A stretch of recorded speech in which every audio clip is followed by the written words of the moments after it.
حضرت مولانا سید محمد معاویہ شاہ صاحب بخاری دام بقدم عالیہ اسٹیج کی زینت ہیں. میں ان کو اپنی طرف سے، اپنی مسجد کی انتظامیہ کی طرف سے اور مجلس احرار اسلام سبز آباد کی طرف سے اہلاً و سہلاً مرحبا کہتا ہوں، خوش آمدید کہتا ہوں. اللہ پاک ان کا آنا ہمارے لیے اور اس پورے علاقے کے لیے باعث رحمت بنائے، باعث برکت بنائے. بلند آواز سے آمین کہہ دیجیے. الحمدللہ یہ جو پروگرام ہو رہا ہے یہ تمام ساتھیوں کے تعاون سے ہو رہا ہے. بالخصوص ہماری مکی مسجد کے ساتھی ہیں مولانا عبدالحمید صاحب اور ان کے دیگر رفقا، اور ہمارے مجلس احرار اسلام ضلع ملتان کے امیر حضرت مولانا محمد اکمل صاحب، اس طرح بھائی رانا محمد ہاشم صاحب اور دیگر تمام احباب کی محنتوں سے، کوششوں سے یہ پروگرام ہو رہا ہے. اور جتنے بھی سامعین اس سردی کے موسم میں یہاں جمع ہیں، یقیناً یہ خلیفہ راشد سیدنا امیر معاویہ رضی اللہ تعالی عنہ کی محبت میں یہاں جمع ہیں. میں تمام احباب کا شکریہ ادا کرتا ہوں کہ آپ احباب یہاں تشریف لائے. اب میں بلا کسی تاخیر کے آپ حضرات کے سامنے دعوت سخن دے رہا ہوں. خانوادہ امیر شریعت کے چشم و چراغ حضرت مولانا سید محمد معاویہ شاہ بخاری صاحب کو کہ وہ تشریف لائیں اور اپنے بیان سے ہمارے قلوب و اذہان کو معطر فرمائیں.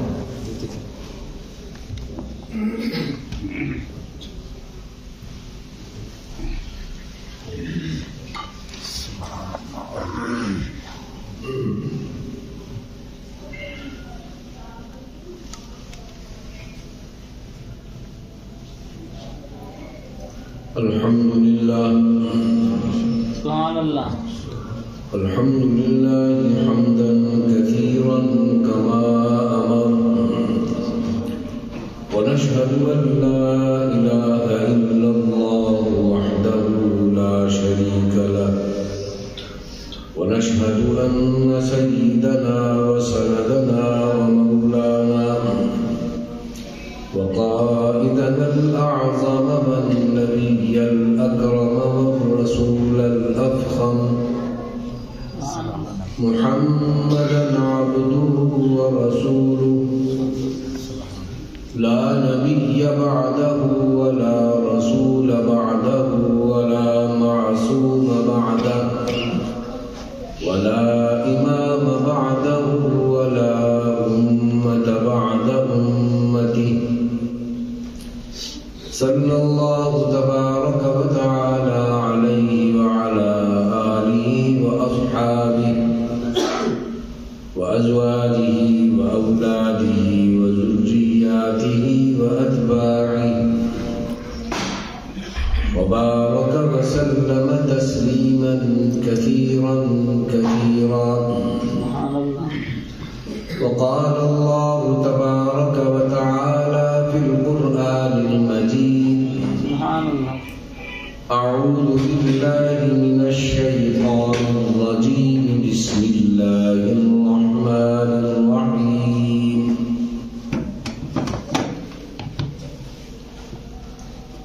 ولكن الله حبب إليكم الإيمان وزينه في قلوبكم وكره إليكم الكفر والفسوق والعصيان أولئك هم الفائزون أولئك هم الراشدون أولئك هم المؤمنون حقا أولئك هم المهتدون أولئك هم المفلحون أولئك هم المؤمنون حقا لهم مغفرة وأجر عظيم. وقال تعالى في مقام آخر فإن آمنوا بمثل ما آمنتم به فقد اهتدوا. وعن معاوية رضي الله تعالى عنه رسول الله صلى الله عليه وسلم من يرد الله به خيرا يفقهه في الدين إنما أنا قاسم والله يعطي صدق الله مولانا العظيم وصدق رسوله النبي الكريم. سبحان اللہ. محترم معزز دوستوں،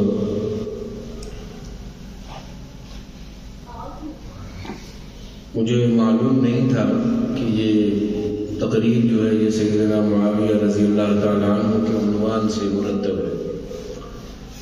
میرے محترم راو ہاشم علی صاحب نے جو دعوت دی،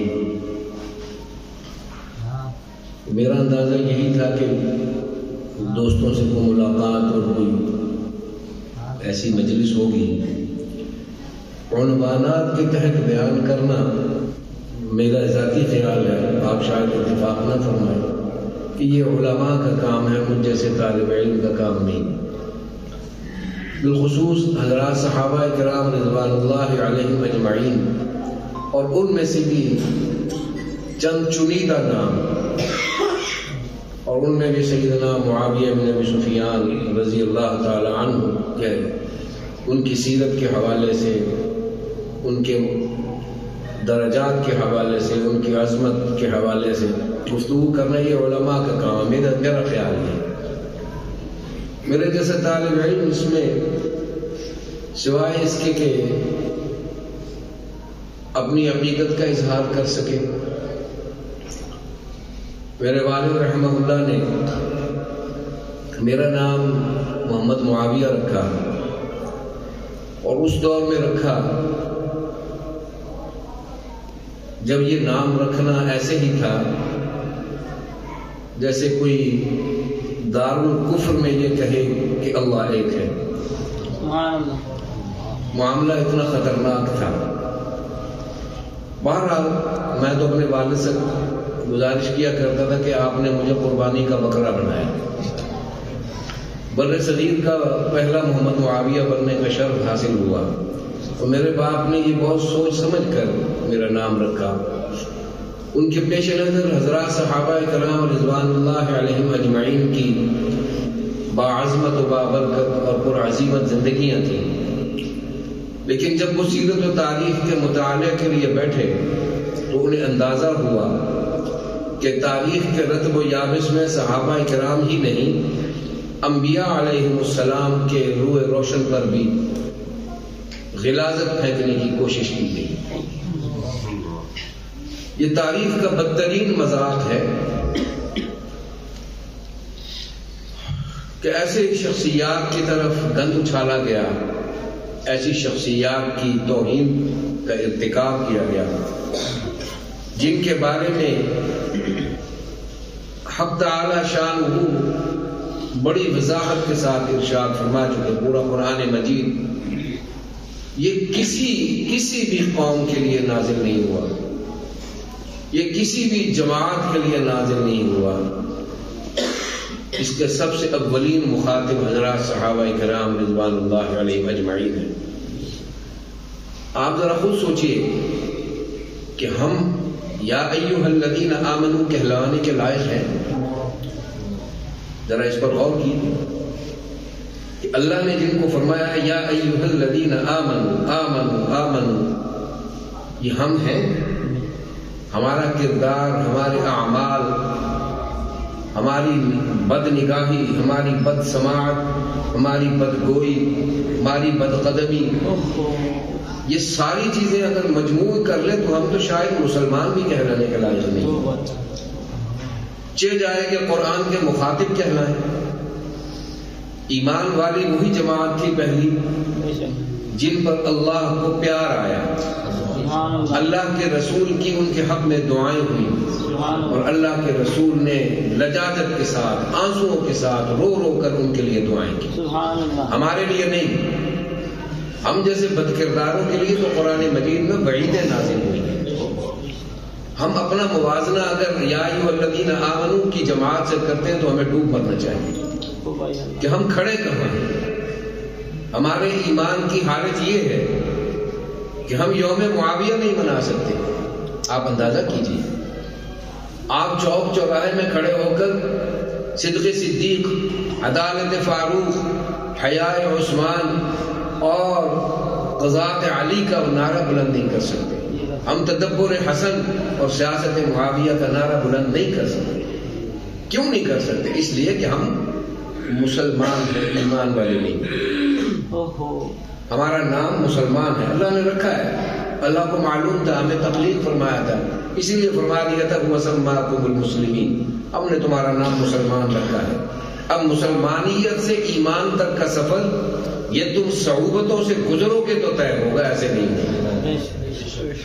اور صحابہ کرام جن صعوبتوں سے گزرے ہیں، جس طرح سرور دو عالم صلی اللہ علیہ وسلم کی ذات اقدس انبیاء علیہ السلام کی پوری جماعت میں، انبیاء کی پوری جماعت میں ہمارے آقا و مولا سیدنا و مولانا رحمت للعالمین صلی اللہ علیہ وسلم کی ذات اقدس خود فرماتی ہے کہ اللہ کے راستے میں جتنا مجھ کو ستایا گیا، مجھ سے پہلے کسی نبی کو نہیں ستایا گیا. تو یہ بات بھی لکھ لیجئے، یہ قرآن مجید کی میں بات کر رہا ہوں، حدیث کی نہیں. قرآن مجید نے اس بات پر تصدیق کی ہے کہ جس طرح اللہ کے رسول صلی اللہ علیہ وسلم نبیوں میں سب سے زیادہ آزمائے گئے، اسی طرح حضور صلی اللہ علیہ وسلم کی پہلی جماعت بھی تمام نبیوں کے صحابہ سے زیادہ آزمائی گئی. اور قرآن مجید میں اللہ تعالیٰ نے ان کا عظیم الشان تذکرہ فرمایا، الذین آمنوا، پھر وہی بات آ گئی، اس میں ہم شامل نہیں ہیں. اللہ نے ان کا ذکر فرمایا، الذین آمنوا وہاجروا وجاہدوا فی سبیل اللہ باموالہم وانفسہم. یہ سب کچھ کرنے کے بعد اللہ نے کہا اولئک اعظم درجۃ عند اللہ واولئک هم الفائزون. یہ ہمارے لیے نہیں ہے، یہ ان کے لیے ہے. تو آج ہم جس شخصیت کے تذکرے کے لیے یہ مجلس منعقد ہے، سچی بات یہ ہے کہ ہم اس قابل ہی نہیں ہیں کہ ہم ان کے تذکرے کو کما حق قبول کر سکیں. وہ صحابہ ہیں، صحابہ کا تذکرہ تو قرآن مجید میں اللہ نے کیا ہے. تو جس کا تذکرہ اللہ نے کیا ہو اس کے لوگوں کی شان اور عظمت کیا ہو سکتی. انسان محض اپنی آخرت کے لیے، اپنے ذخیرہ آخرت کے لیے، اپنے نامہ اعمال کی سیاہی دھونے کے لیے حضرات صحابہ کرام رضوان اللہ علیہم اجمعین کا ذکر کر لے تو یہ کسی بھی شخص کے لیے بہت بڑی سعادت کی بات ہے. اللہ تعالیٰ آپ سب حضرات کو جزائے خیر دے کہ آپ نے اس مظلوم صحابی کے نام کو عنوان بنا کر اس مجلس کو مرتب فرمایا. اللہ آپ سب کو جزائے خیر دے. سیدنا معاویہ رضی اللہ تعالیٰ عنہ کی شخصیت کے حوالے سے دو تین باتیں ذہن میں رکھیے. وہ متنازع کیوں بن گئے ہیں، ان کو متنازع کس نے بنایا. دو، ان کی شخصیت کو مسخ کرنے کے لیے کیا کچھ کیا گیا. تیسرا، عہد حاضر میں ان کے حوالے سے دو آرائیں بنانے کا فارمولہ کس نے استعمال کیا. دو رائے. سیدنا معاویہ رضی اللہ عنہ صلح حدیبیہ کہ فوراً بعد ایمان لائے. بعض کہتے ہیں اس موقع پر ایمان لائے، بعض کا خیال ہے کہ اس کے فوراً بعد ایمان لائے. تو یہاں بھی یار لوگوں نے ڈنڈی ماری اور یار لوگوں نے کتابوں میں، تاریخ کی کتابوں میں یہ گھسایا، یہ دانستہ کہ امیر معاویہ تو اپنے باپ سے چند لمحے پہلے فتح مکہ والے دن مسلمان ہوئے تھے. ایک مہربانی فرمائیے، مسجد میں بیٹھ کر موبائل کی بیل بند کر لیں. یہ مسجد میں موسیقی کا بجنا یہ خود بہت بڑے عذاب کی علامت ہے. مسجد میں موسیقی بجتی ہے، اس کو ذرا خیال فرمائیں. اللہ آپ کو جزائے خیر. اس کی بیل بند کر لیں. کسی بھی شخص کے موبائل کی بیل نہیں بجنی چاہیے. مسجد میں داخل ہو تو موبائل کی بیل بند کر دیا. اللہ کے گھر آئے بھائی، پھر کہتے ہیں ہم یا ایھا الذین آمنوا میں سے ہیں. ہم ایسے نہیں ہیں بھائی. یہی ہمارے مسائل ہیں، ان پر ہماری توجہ نہیں ہے. یہ چھوٹا سا ابلیس ہمارے ہاتھ میں دے دیا گیا ہے، ہم نے اپنی مرضی سے خریدا ہے. ابلیس ویسے ہی ہمارا یار ہے. اصل میں حقیقی یار تو ہمارا اللہ تھوڑی ہے، ابلیس ہے جس کے ساتھ ہمارے تعلقات سب سے بہترین ہیں اور ہم اس کی بات کو بڑی آسانی سے، بڑی محبت سے گلے سے لگا لیتے ہیں. اللہ آپ کو جزائے خیر دے. میں عرض کر رہا تھا کہ سیدنا معاویہ رضی اللہ عنہ کے ایمان کا واقعہ دو طرح سے معروف ہے. ایک یہ کہ وہ صلح حدیبیہ کے فوراً بعد ایمان لے آئے, وہ خود بھی یہ ان کا فرمان ہے, اور وہ کہتے ہیں کہ میں صلح حدیبیہ کے بعد نبی صلی اللہ علیہ وسلم کی خدمت میں چھپ چھپا کر حاضر ہوا.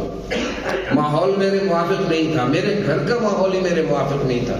میرا باپ میرا دشمن, میری ماں میری دشمن, یہ دونوں میرے اللہ اور اس کے رسول کے دشمن. تو بس میں حالات کو دیکھتے ہوئے چھپ چھپا کر حضور کی خدمت میں حاضر ہوا اور میں نے اللہ کا دین قبول کیا, حضور کے دست مبارک پر شرف ایمان حاصل کیا. دوسری جو تاریخ ہے جس کے اوپر عہد حاضر کے تمام مولوی صاحبان کا ایمان ہے, ہمارا نہیں ہے. معذرت کے ساتھ ہم تاریخ کو بحیثیت تاریخ کے پڑھتے ہیں, اس پر ایمان نہیں رکھتے. ایمان قرآن اور حدیث پر ہی ہونا چاہیے, تاریخ پر نہیں. تو جس کا تاریخ پر ایمان ہے وہ فرماتے ہیں کہ نہیں وہ تو ایسی بات ہے, وہ اصل میں ڈرا ہوا تھا, معاویہ بڑا بزدل آدمی تھا, اس کا باپ بھی ایسے ہی تھا, ڈر کے مارے اسلام قبول کیا, بھاگم بھاگ چچا عباس کی خدمت میں حاضر ہوئے, منت ترلا کیا کہ آج میری جان جاتی ہے, اگر محمد نے معاف نہ کیا معاذ اللہ تو مارے جائیں گے. تو بھاگم بھاگ آئے. زندہ کی بھی جان نکلی ہوئی تھی, وہ بھی مرنے کو آئی ہوئی تھی, وہ کہتی تھی بس مجھے کسی طرح محمد تک پہنچا دو, میں اس کو منت تک.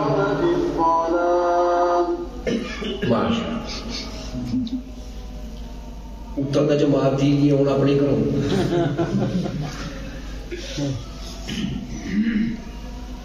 یہ تہمتیں تھیں جو اس خاندان پر دانستہ لگائی گئی, اور قضیہ یہ کھڑا گیا کہ یہ بنو امیہ اور بنو ہاشم کی ایک جدی لڑائی چلی جاتی ہے, اور اس لڑائی کے نتیجے میں جو بغض اور حسد بنو امیہ میں پیدا ہوا وہ بنو ہاشم کے خلاف تھا. اور بنو ہاشم میں کون ہے؟ خود صلی اللہ علیہ وسلم کی ذات اقدس ہے. اور اس سے بڑھ کر میری بات کو ذرا توجہ سے سنیے گا جو میں آپ کی خدمت میں عرض کرنا چاہتا ہوں کہ یہاں کہا جاتا ہے کہ آل بنو امیہ کا آل بنی ہاشم سے جو فساد پیدا ہوا اوپر سے جد سے, اس کی وجہ سے ان کے دلوں میں بنو ہاشم کے لیے دل میں بغض حسد اور نفرت ہے, اور یہ حضور سے بھی نفرت کرتے تھے. اس لیے بدر میں, احد میں, دیگر غزوات میں کیا ابو سفیان اور اس کا خاندان سب حضور صلی اللہ علیہ وسلم کے مد مقابل لڑنے کے لیے, ہندہ ہے تو وہ رجزیہ اشعار پڑھ رہی ہے, ابو سفیان ہے تو کمانڈ کر رہا ہے, اور معاویہ ہے تو وہ بھی چھپ چھپا کے کہیں دشمنی میں ہی کھڑا ہے. ہم یہ داستان سن لیتے ہیں, کوئی حرج نہیں, سننے میں کوئی حرج نہیں, داستان ہے نا جی, تو داستان میں تو بہت کچھ موجود ہے, لیکن اس میں سے وہ جو کچھ نکالتے ہیں وہ بڑا اہم ہے. وہ یہ نکالتے ہیں کہ بنو ہاشم سے لڑائی کی وجہ سے معاویہ بن ابی سفیان جب ایمان لے بھی آیا چھپ چھپا کر, تو اس کے دل میں علی کے خلاف بڑا بغض تھا, بڑا حسد تھا. اس بغض و عناد کی بنیاد پر ہی وہ جنگ صفین ہوئی اور ہزاروں صحابہ شہید ہوئے, اور اس شہادت کا ذمہ دار 100% معاویہ بن ابی سفیان ہے. اور پھر وہ اس سے اگلا جواز نکالتے ہیں کہ دیکھو ہم نہیں کہتے کہ معاویہ جو ہے نا اور اس کی یہ پورا خاندان ابو سفیان اور خاندان امیہ, یہ خاندان بنو ہاشم کا بیری ہے, دشمن ہے. دیکھو معاویہ علی سے لڑا اور معاویہ کے بیٹے یزید نے حسین کو ذبح کر دیا. سمجھ میں آتی ہے بات؟ آپ سمجھ رہے ہیں کیا کہا جا رہا ہے؟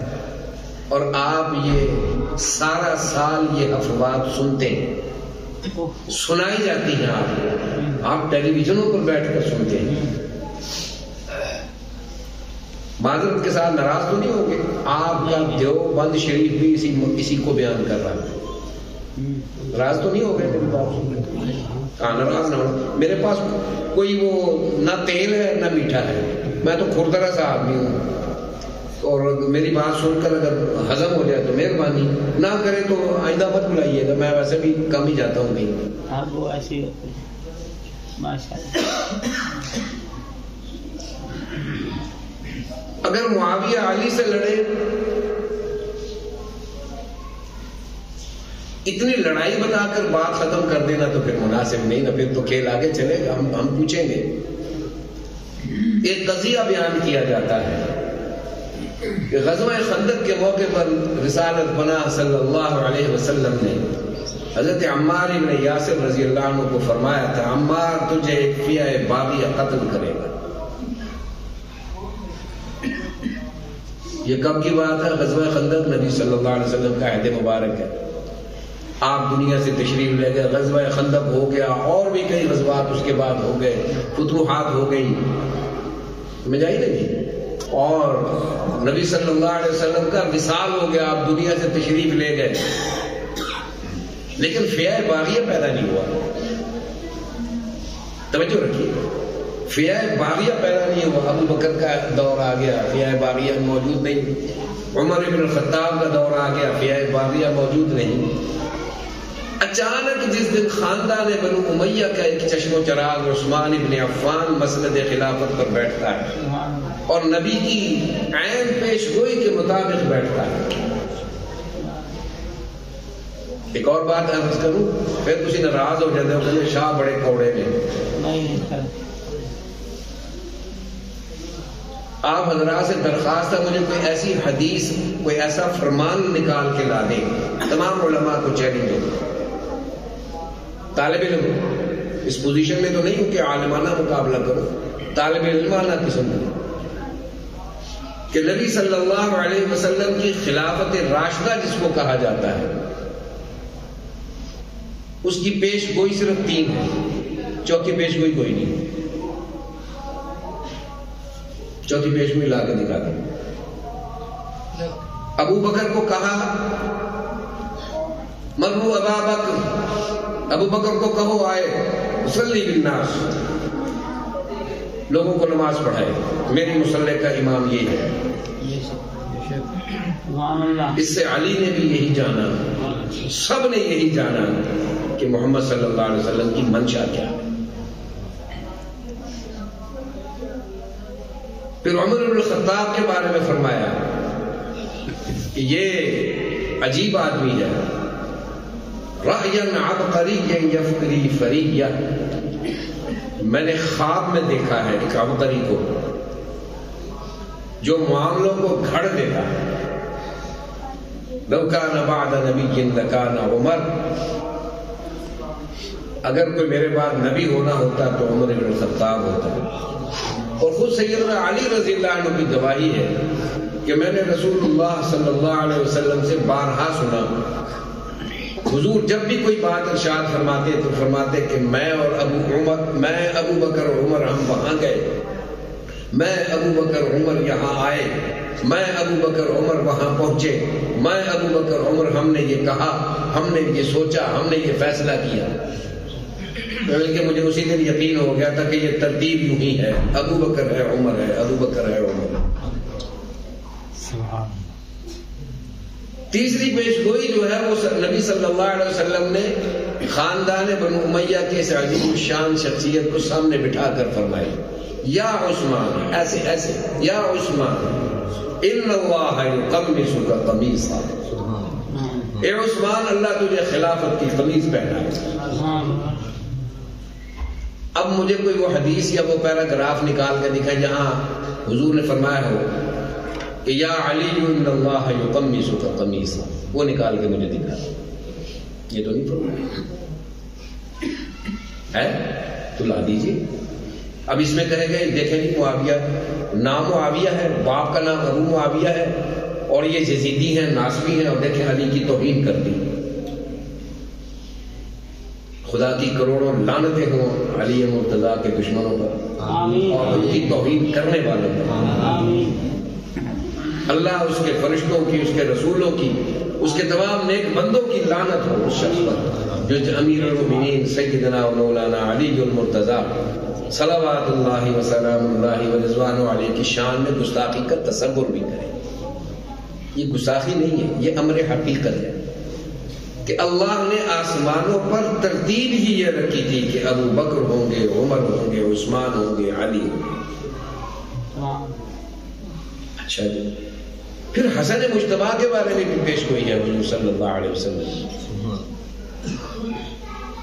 ان ابنی ھذا سید، یہ میرا بچہ ہے، میرا بیٹا ہے، وَلَعَلَّ اللَّهَ أَن يُصْلِحَ بِهِ بَيْنَ فِئَتَيْنِ عَظِیمَتَيْنِ مِنَ الْمُسْلِمِینَ، میرا یہ بچہ، میرا یہ بیٹا مسلمانوں کے دو عظیم گروہوں کے درمیان صلح صفائی کا ذریعہ بنے گا۔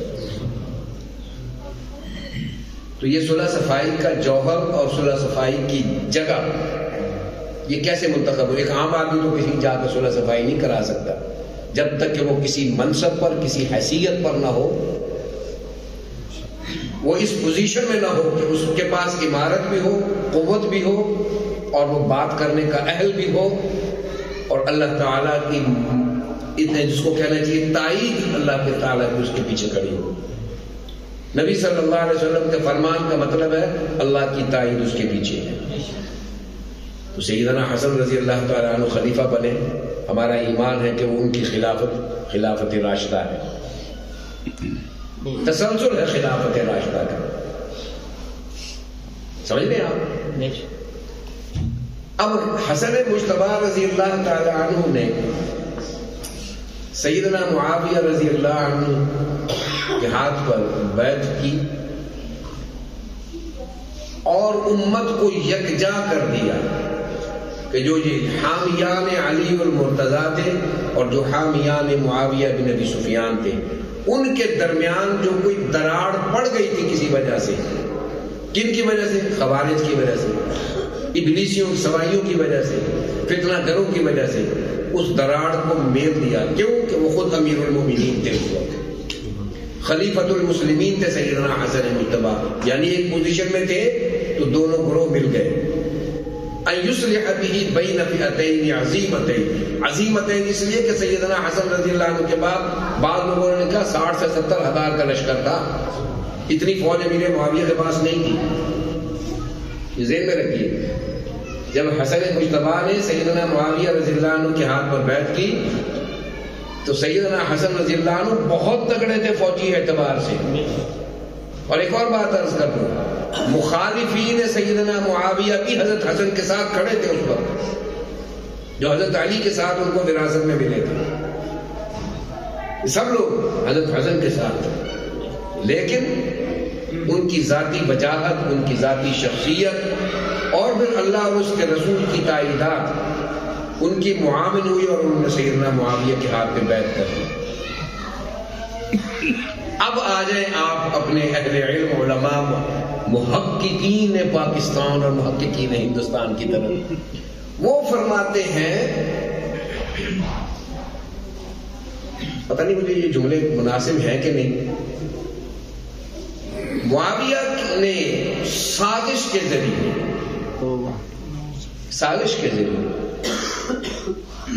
حضرت حسن پر اتنا دباؤ ڈال دیا کہ وہ مجبور ہو گئے کہ وہ معاویہ کی بیعت کر لیں، حالات ایسے بنا دیے۔ یہ جملے لکھے ہوئے ہیں آپ کے ایک عالم نے، میں ان کا نام نہیں لیتا، آپ پڑھ لیں گے تو آپ، کہ یہ ان کے شاطرانہ ذہن کا وہ کمال تھا جس کے تحت انہوں نے حسن کو مجبور کر دیا۔ یہ معاویہ کے شاطرانہ۔ اچھا بھائی چلو بیعت کر لی نا، یہ تو مانتے ہو کہ حسن نے معاویہ کی بیعت کی، جب بیعت کر لی تو اب اس کو تم خلیفۃ المسلمین کیوں نہیں کہتے، خلیفہ راشد کیوں نہیں کہتے؟ سوال تو کریے۔ حسن سے امیر معاویہ کو کیا ملا؟ خلافت ملی یا بادشاہت ملی؟ پھر آپ ان کو ملوک کیوں کہتے ہیں؟ پھر کیوں کہتے ہیں کہ وہ ملوکیت کے بانی تھے؟ آپ کے مولوی کہتے ہیں، دیوبندی کہتے ہیں، باقیوں کو چھوڑ دیجیے، ہمیں کسی سے کوئی گلا نہیں ہے، جو جہنم میں جائے جو کہتا پھر ہمارا تو اپنا دکھڑا ہے نا، کہ اپنے گھر بھی تو جھاڑو دے نا، کہ یہاں کیا ہو رہا ہے؟ ہاں وہ صحابی رسول تھے، بس ہم اس وجہ سے ان کی عزت کرتے ہیں، ورنہ ان کا کردار ایسا نہیں تھا کہ ان کو حضرت علی اور دیگر صحابہ کے مقابلے میں کھڑا کیا جا سکے۔ اچھا جی، من ای شیء، شیخ آپ کیا ہیں؟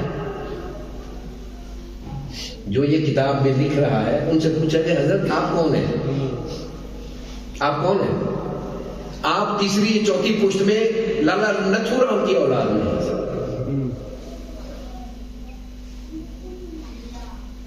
گنجو رام، نتھو رام، اسی میں سے کسی کی اولاد میں سے آپ ہیں، اور آپ بک بک فرما رہے ہیں ایک صحابی رسول کے بارے میں جس کو اللہ تعالیٰ نے فرمایا حبب الیکم الایمان، ہم نے ان کے دلوں میں ایمان کی محبت اللہ نے پیدا کی، حضور نے نہیں،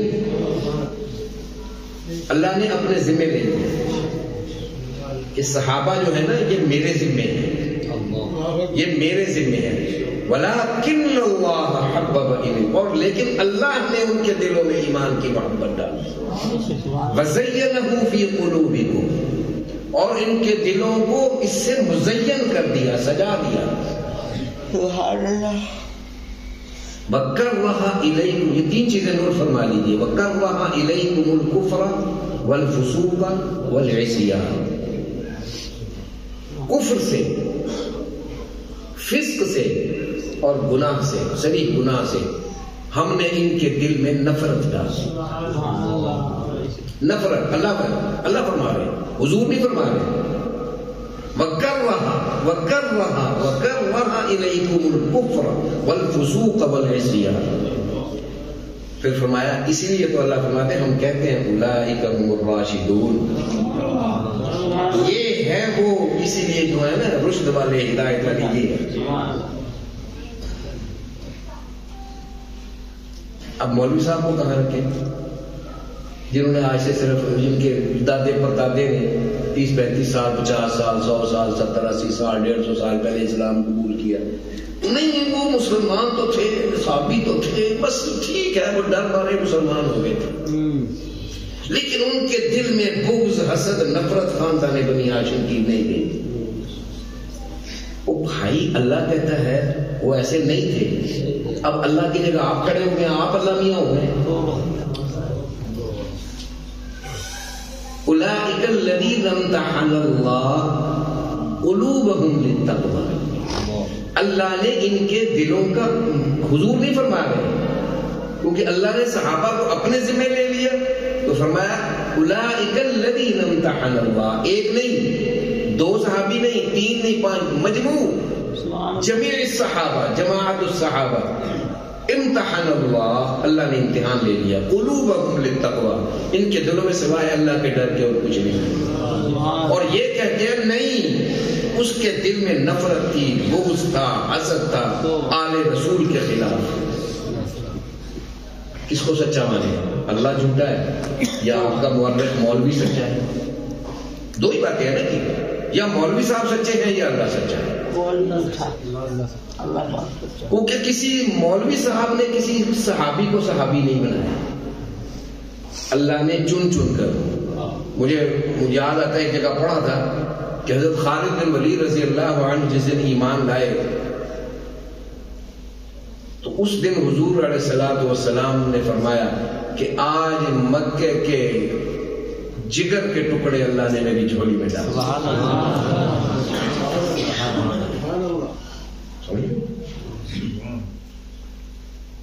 اور آپ کی تاریخ کہتی ہے، آپ کی تاریخ، ہاں وہ ایمان لائے، بہت بہادر آدمی تھے، اور اسی بہادری کی وجہ سے وہ ظلم کرنے سے بھی نہیں چوکے، انہوں نے ایک شخص کی بیوی کو زبردستی قابو کیا اور اس کے ساتھ انہوں نے بدکاری کی۔ یہ خالد بن ولید ہے، سیف من سیوف اللہ المسلول، اللہ کی تلوار، اور وہ ہے وہ گنہگاروں میں سے تھا، بدکاروں میں سے تھا، معاذ اللہ، ظالموں میں سے تھا۔ جب تک آپ یہ معاملہ کلیئر نہیں کر لیں گے آپ کو معاویہ سمجھ میں نہیں آئے گا۔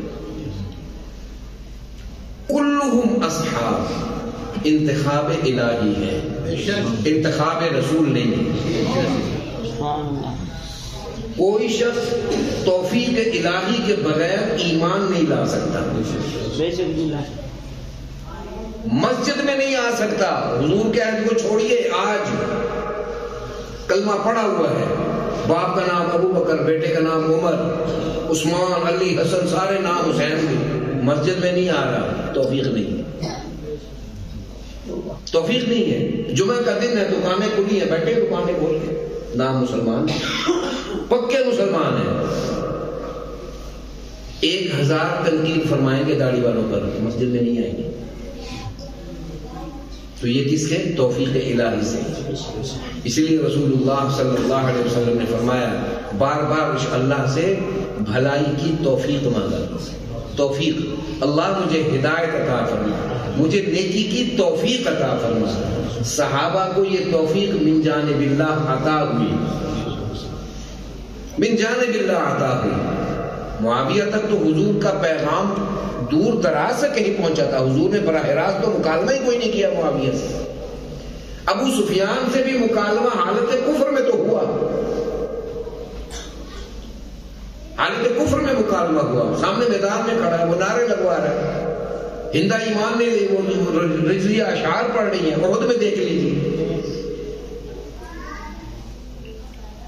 عزا لنا ولا عزا لکم، اعلو حبل، حبل کی جے ہو، ہمارے پاس عزا ہے تمہارے پاس عزا نہیں ہے. تو حضور صلی اللہ علیہ وسلم نے اس کا جواب ارشاد فرمایا، اللہ مولانا ولا مولا لنا. اس کو جواب دو، تمہارے پاس عزا لنا ولا عزا لکم، تمہارے پاس عزا ہے تو ہوتی رہے، ہمارے پاس اللہ مولانا ولا مولا لکم. یہ حضور کا نعرہ ہے میدان احد میں. آپ سمجھ رہے؟ تو حضور سرور عالم صلی اللہ علیہ وسلم سے نہ معاویہ کا کوئی مکالمہ ثابت ہے، نہ ابو سفیان کا، نہ ہندا.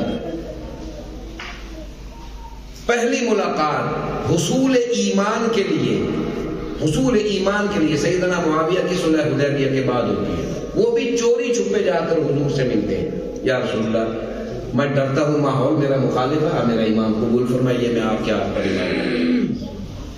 حضور فرما دیتے ہوئے، تیرا پیو تو میرا دشمن ہے، میں بالکل کی لینا ہے، تیری ماں میری دشمن ہے، میں میرے پاس کیا لینے آئے، جاؤ پہلے اپنے ماں باپ کو ایمان کر لاؤ، پھر میں تمہیں ایمان دوں گا. ایسا نہیں ہوا. حضور نے ان کی اس ایمان کی گواہی کو قبول فرمایا، قبول فرمایا. تو حضور کا قبول کرنا، اس کا مطلب کیا ہے آپ سمجھتے ہیں؟ من یطع الرسول فقد اطاع اللہ. جس نے حضور کی بات مان لی اس نے اللہ کی بات مان لی. تو مطلب یہ ہوا کہ اللہ کی بات کو تسلیم کیا، اور اللہ کے فضل و کرم سے، اللہ کی توفیق سے معاویہ نے ایمان قبول کیا. کسی مشورے سے نہیں، یہ نام نہاد مورخوں کی بک بک کے نتیجے میں نہیں، اللہ کے فضل و کرم سے یہ سب کچھ ہوا. اب آ جائیے ان کی شخصیت کے اس اور ایک پہلو کی طرف، کہ اللہ تعالیٰ نے بعض چیزیں ودیعت کی ہوئی ہوتی ہیں کسی انسان میں. جیسے صحابہ کی پوری جماعت میں فاروق اعظم جیسی عظیمت کہیں نہیں ملتی آپ. عظیمت. ایک اور بات میں کلیئر کرتا چلو، اس کا مطلب یہ نہیں کہ باقی صحابہ عظیمت پر نہیں تھے، معاذ اللہ، ایسا تصور بھی نہ مت کیجیے. تمام صحابہ عظیمت پر کھڑے تھے، لیکن نبوت سے بالکل متصل جو عظیمت ہوتی ہے، متصل بالکل قریب کی عظیمت ہے، یہ معمولی نہیں ہے، اس کا ہر کوئی متحمل نہیں ہو سکتا. یہ بات یاد رکھیں. نبی صلی اللہ علیہ وسلم کو جو عظیمت حاصل ہے، اس کا ادنا سا پرتو عمر بن الخطاب ہے، ادنا سا پرتو. اور اس کا ایک عکس صدیق اکبر بھی ہے، اس کا ایک عکس جمیل سیدنا صدیق اکبر بھی ہے رضی اللہ تعالی عنہ. اور سیدنا فاروق اعظم رضی اللہ تعالی عنہ جیسی عظیمت اور کسی صحابی میں، بعد کے صحابہ میں ویسی نہیں ہوگی، ویسی نہیں. علی کا اقرار ہے، جب سیدنا عمر رضی اللہ عنہ شہید ہوئے، دنیا سے رخصت ہوئے، تو سیدنا علی رضی اللہ عنہ تشریف لائے میت کے پاس. تو جانتے ہیں پتہ کیا کہا؟ صلی اللہ علی حاضر المسجع. آپ سوچ سکتے ہیں یہ علی اور مرتضیٰ کے اس کے بارے میں جس کی زندگی کے بارے میں کہا جاتا کہ یہ علی کا دشمن تھا، اس نے فاطمہ کو دھکا دیا، ان کا حمل ضائع ہوا، وہ اس کے تحت شہید ہوئی، دروازہ توڑا. میں پڑھتا رہتا ہوں، طالب علم ہوں، باپ نے ایک مشورہ دے دیا تو پڑھ لیا کرو. سیدنا فاطمہ کے گھر کا دروازہ ہی نہیں تھا. پہلی تو بات یہ پردہ لٹکا ہوا تھا. انہوں نے ابا جی کی ترخانہ تھی بیٹھے وہ بوا لائے، ان کے ہاں پردہ لٹکا ہوا تھا. خود نبی اکرم صلی اللہ علیہ وسلم کے حجرہ مبارکہ کے باہر پردہ تھا، موٹے کپڑے کا پردہ تھا، موٹے کپڑے کا. 2-3 جگہ روایات میں آتا کہ کیسا تھا، موٹے موٹے کپڑے کا پردہ تھا. اسی طرح سیدہ فاطمہ دروازہ توڑ دیا، دروازے کو آگ لگا دی. کس نے؟ عمر نے. اور علی کیا فرما رہے ہیں ان کی شاہ وفات پر؟ صلی اللہ علی حاضر المسجع. درود ہو اللہ کا اس شخص پر، اس سجے ہوئے چہرے پر. یہ دشمنی ہے، یہ محبت ہے. ایک اور بات، سیدنا عثمان غنی رضی اللہ عنہ کے دور میں کیونکہ وہ خاندان بنو امیہ میں سے تھے اور اس وقت عبداللہ ابن سبا اپنی مہم کم و بیش مکمل کر چکا تھا، کم و بیش. یمن کا کپڑے کا تاجر تھا، یہ بزاز جس کو کہتے ہیں عربی میں، کپڑا بیچتا تھا یمن میں. سب سے پہلے یہ شام آیا، شام سے پھر واپس یمن چلا گیا، یمن سے پھر مدینہ آیا، مدینہ سے پھر واپس چلا گیا، پھر مصر گیا، پھر شام آیا. یہ اس طرح جال بنتا رہا. اور کہتا پتہ کیا تھا لوگوں کے بیچ میں بیٹھ کر؟ یہودی تھا. یہ ذہن میں رکھیے، یہودی تھا. کہتا کیا تھا؟ بڑا ظلم ہوا ہے، بڑا ظلم ہوا ہے. بھئی کس پر ظلم ہوا ہے؟ خاندان رسول پر بڑا ظلم ہوا ہے، خود نبی پر ظلم ہوا ہے. بھئی کیا ظلم ہوا ہے؟ دیکھو نا، علی وصی رسول ہے. وہ بھئی وہ وصیت طے سنی ہے اور کسی کو پتہ نہیں چلی اس وصیت. اور دوسری بات وہ یہ کہتا تھا جو آج کل بڑی راسخ ہے کہ نبی کی مسند پر وہی آ سکتا ہے جو اس کے خون میں سے ہو. نبی کا جانشین ابراہیم کا بیٹا، یعقوب کا بیٹا، سمجھ رہے آپ؟ اب ایک اور مسئلہ کر دیا کہ جی یہ ذریت آل عمران جو ہے یہ آسمانی وحی کے تحت ترتیب پانے والی لڑی ہے نسل کی. اچھا جی مان لیتے ہیں. اور آل عمران کون ہے؟ وہ جی ابو طالب. آل عمران ابو طالب. آپ میں سے جتنے حضرات بیٹھے ہیں آپ میں سے کتنوں کو پتا ہے کہ ابو طالب کا اصلی نام کتنا ہے؟ کس کیا ہے نام؟ ہاتھ کھڑا کیجیے. لو جی پورے مجمع سے 3 آدمی اے حالات نے ملک دے تو تسی لڑنا ہے صحابہ دے دشمن. آپ کو یہی نہیں پتا ابو طالب کے باپ کا نام کیا ہے؟ اس کی کنیت ہے ابو طالب. طالب اس کا بیٹا ہے، وہ کفر کی حالت میں مرا، اس کے نام پر کنیت تھی. نام اس کا معلوم ہے کیا ہے؟ عبد مناف. مناف بت تھا، اس کا بندہ. حضور کو پالا گستاخی ابو طالب علیہ السلام.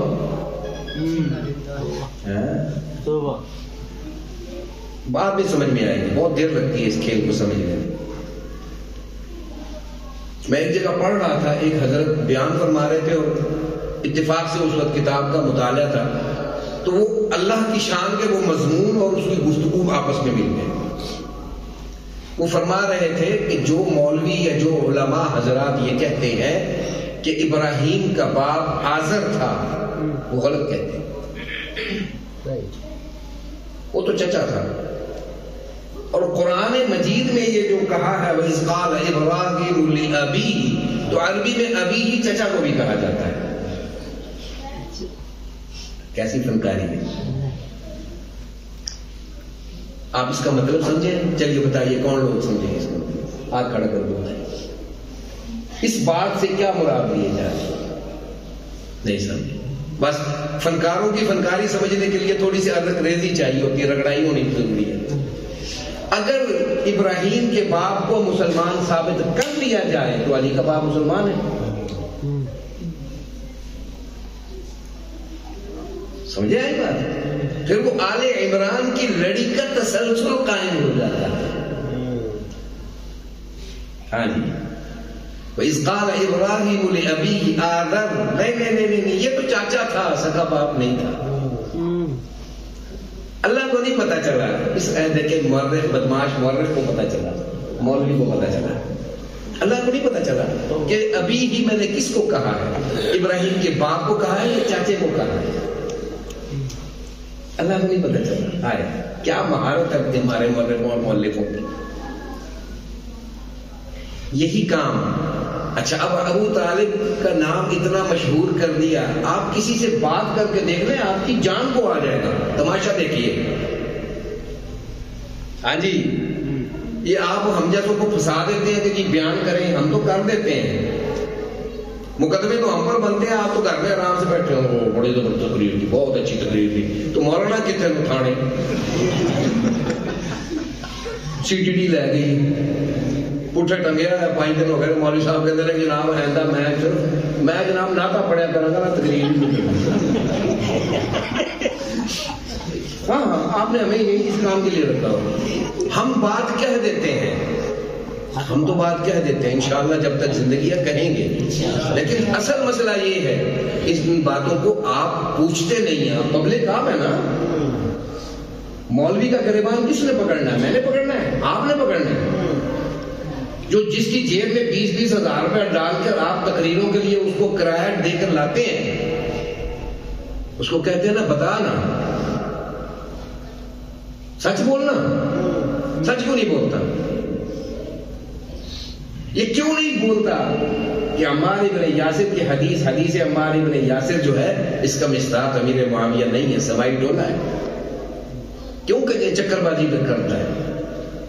عثمان ابن عفان رضی اللہ عنہ کے خلاف مہم چلائی اسی لیے گئی تھی کہ وہ خاندان بنو امیہ کا چشمے شراب ہے.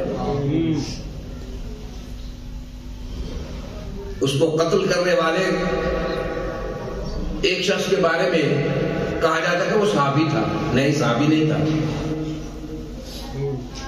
وہ ابن حمق اس کا نام ہے. اس نے 9 نیزے مارے آ کر، 9 نیزے. سیدنا عثمان کی گردن کٹ چکی تھی، اس کے باوجود وہ سینے پر پاؤں رکھا، 9 نیزے مارے. یہ فلاں کی طرف سے، یہ فلاں کی طرف سے، اپنے لوگوں کے نام لے لے کے، اپنے یاروں کے نام لے لے کے اس نے 9 نیزے مارے. اچھا جی، اب معاویہ کا جرم یہ ہے کہ اس نے علی سعیس کی بارگاہ میں عرض کیا یا امیر المؤمنین، آپ کا وقت کا امیر المؤمنین مظلوم حالت میں 40 دن کے محاصرے کے بعد گھر میں بے رحمی کے ساتھ شہید کر دیا جائے. میں آپ کو سیرت و فضائل نہیں سنا رہا، یہ امیر معاویہ کے فضائل علماء سے سنا کیجیے. اصل مقصد ہے کہ شخصیت معاویہ جس وجہ سے ہدف ہے اس چیز کو دیکھیے اور اس کے دفاع کے لیے اپنے ذہنوں کو تیار کیجیے. ہمارے پاس دلائل ہیں، بیان نہیں ہوتے. کسے کہانیاں سنا کر فارغ کر دیتے ہیں ہمیں مولوی حضرات. کیوں کرتے ہو ایسا؟ ظلم نہ کرو نا. صحابہ کے بارے میں اتنی بےغیرتی کیوں آ جاتی ہے ہمارے اندر؟ مصلحت پسند کیوں ہو جاتے ہیں؟ لوگ جھوٹ بولتے ہوئے بےغیرت جو غیرت نہیں کرتے، صریح جھوٹ بولتے ہیں، تہمت لگاتے ہیں صحابہ پر، امہات المومنین پر. اور ہم سچ بات کرتے ہوئے بس دیکھیں حالات کی نزاکت کو سمجھنا چاہیے، حالات یہ ہیں تو حالات یہ ہیں تو چھوڑ دینا، شیو کرا کسی جگہ استری کی دکان کو، مولوی ضرور بننا ہے، حلال کرنا رزق، اپنی مولویت حلال کر، بغیرت نہ بن۔ دیکھیے میں آپ کو ایک بات بڑی وضاحت سے کہہ دوں، میں اس معاملے میں کوئی رعایت نہیں رکھتا، نہ اپنے باپ کی، نہ دادے کی، نہ کسی کی۔ میرے باپ کو کوئی گالی دے کوئی فرق نہیں پڑتا، میرے دادے کی ماں بہنیں ایک کر دے کوئی فرق نہیں پڑتا، لیکن جہاں گالی صحابہ کو پڑتی ہے وہ قرآنی شخصیات ہیں، نبی کی بیویاں وَأَزْوَاجُهُ أُمَّهَاتُهُمْ، نبی کی بیویاں تمہاری مائیں ہیں، تو اس سے بڑا حرامی بدبخت اور بے غیرت اور دیوس مولوی کون سا ہوگا کہ ام المؤمنین کو گالیاں پڑے اور وہ مصلحت پسندی کے ساتھ صلح کا بات کرے؟ لعنت نہیں ہے ایسے مذہب پر، ایسے عقیدے و فکر و نظریے پر، نہیں چاہیے ہمیں ایسے حضرت اقدس، گھر منو، نہیں چاہیے، کوئی تعلق نہیں ہمارا تم سے۔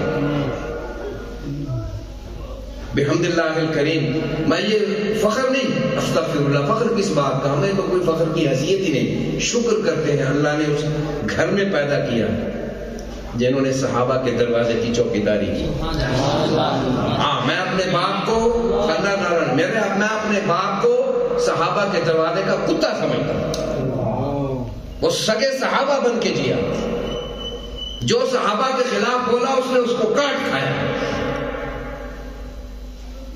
اپنی 71 سال کی زندگی میں اس نے ایک دن، ایک سیکنڈ، ایک منٹ کے کروڑویں حصے کے برابر کسی مولوی سے، کسی بڑے سے بڑے عہدے سے مصالحت نہیں کی، مار کھائی۔ اپنے نام بیٹے کا نام معاویہ رکھا، مجھ پر قاتلانہ حملہ ہوا، گھر کو آگ لگی، چوریاں کی، میرے باپ پر حملے کیے، تھانے، کچہریاں، پیشیاں، ذلت، رسوائی، اور پتہ اس میں کون شامل تھا؟ آپ کے مولوی۔ آپ کے مولوی کہتے تھے الٹا کام کرے گا تو پھر یہی نتیجہ نکلے گا۔ یہ وقت کے شیخ الحدیث کے الفاظ ہیں معذرت کے ساتھ۔ میرے باپ کو وہ تھانے دار گھسیٹ کر لے جا رہا تھا، اس نے میرے باپ کو جوتی نہیں پہننے دی، جرم کیا تھا؟ یوم معاویہ منایا تھا، وہ گھسیٹ کر لے کے جا رہا تھا، گرمی کی دوپہر، جوتا نہیں پہننے دیا، ننگے پاؤں گھسیٹ کے لے کے گیا۔ کسی نے کہا دیکھیں جی وہ شادی کا بیٹے کو ایسے لے جاتے ہیں، الٹے کام کریں گے تو پھر الٹے کاموں کا یہ نتیجہ۔ آج اسی معاویہ کے دسترخوان پر بیٹھ کر ہڈیاں چچوڑ رہے ہو، ڈوب نہیں مرتے، اب اپنی دکانوں پر بورڈ لگاتے ہو، چلتی دکان پر اپنا نام لکھتے ہو، ڈوب مرو۔ چلو ہم اس پر بھی شکر گزار ہیں، نام تو لیتے ہو، لو خدا کا شکر ہے، کفر ٹوٹا، خدا خدا کر، تمہاری زبانیں بھی رواں تو ہوئی۔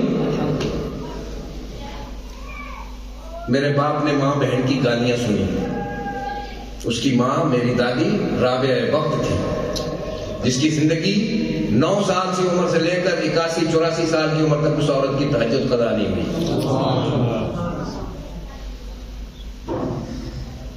5000 سے زیادہ بچیوں نے اس سے قرآن پڑھا،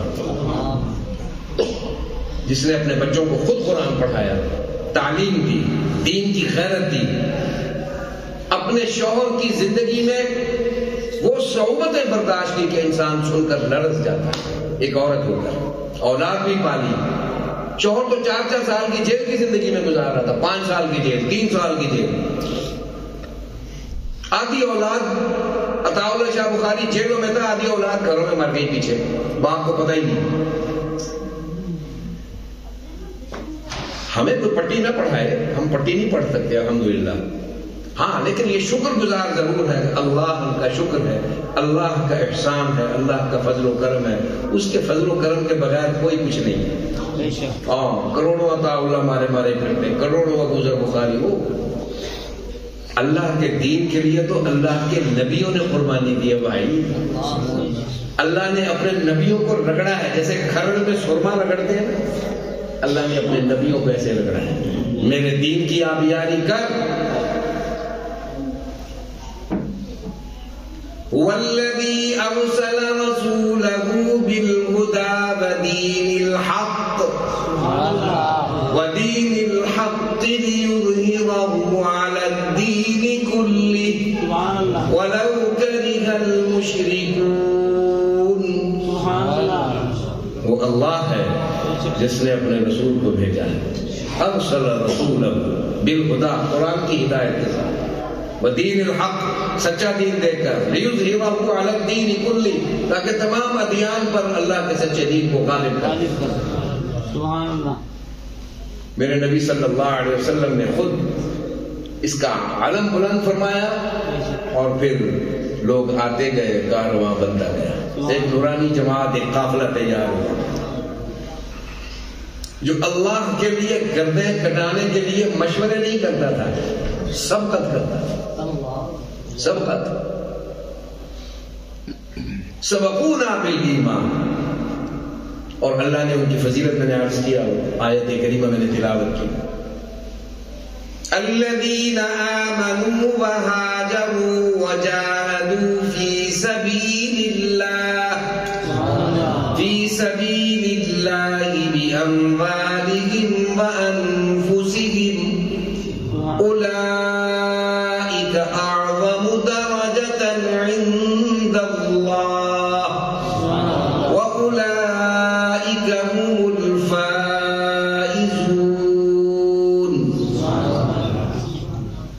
پھر نبی نے یہ کام کیا، ایسی جماعت تیار کی. معروف واقع ہے، آپ علماء سے سنیے، بیٹھے مولانا اکمل صاحب، ان سے پوچھ لیجیے.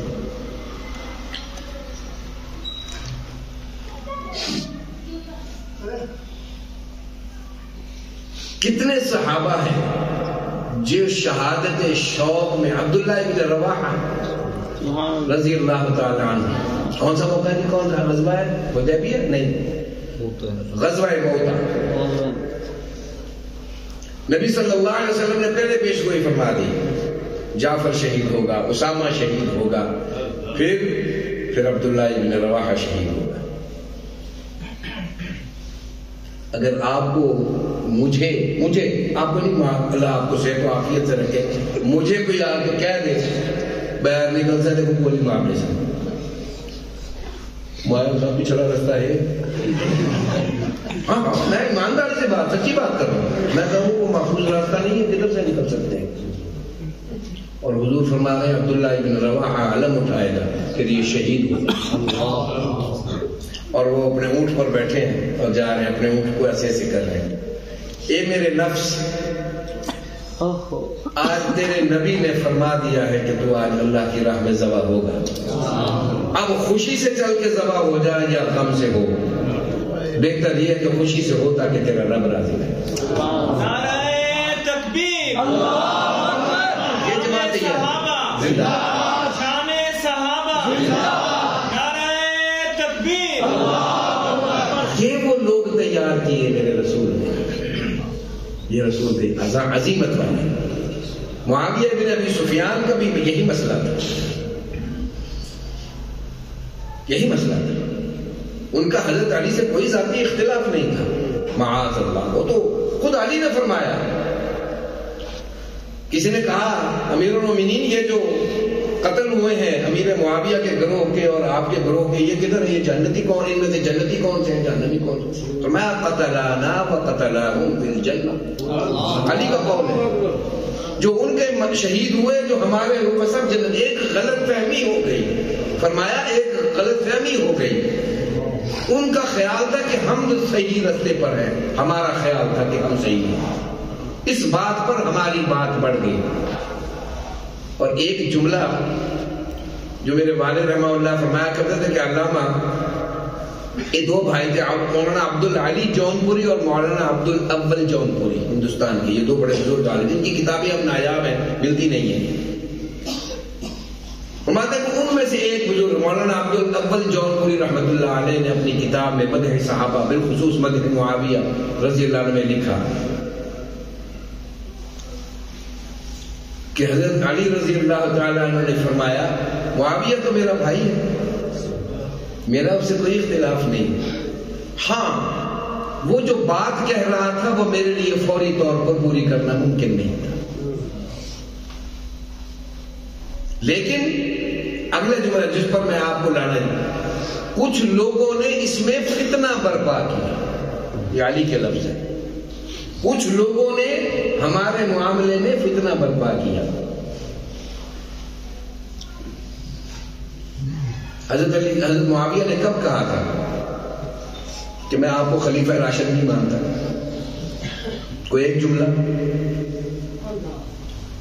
انہوں نے کب کہا تھا کہ میں آپ کے داماد رسول ہونے کا منکر ہوں؟ انہوں نے کب کہا تھا کہ میں اس بات کا منکر ہوں کہ آپ سابقون الاولون من المہاجرین والانصار کے درجے کے لوگوں سے؟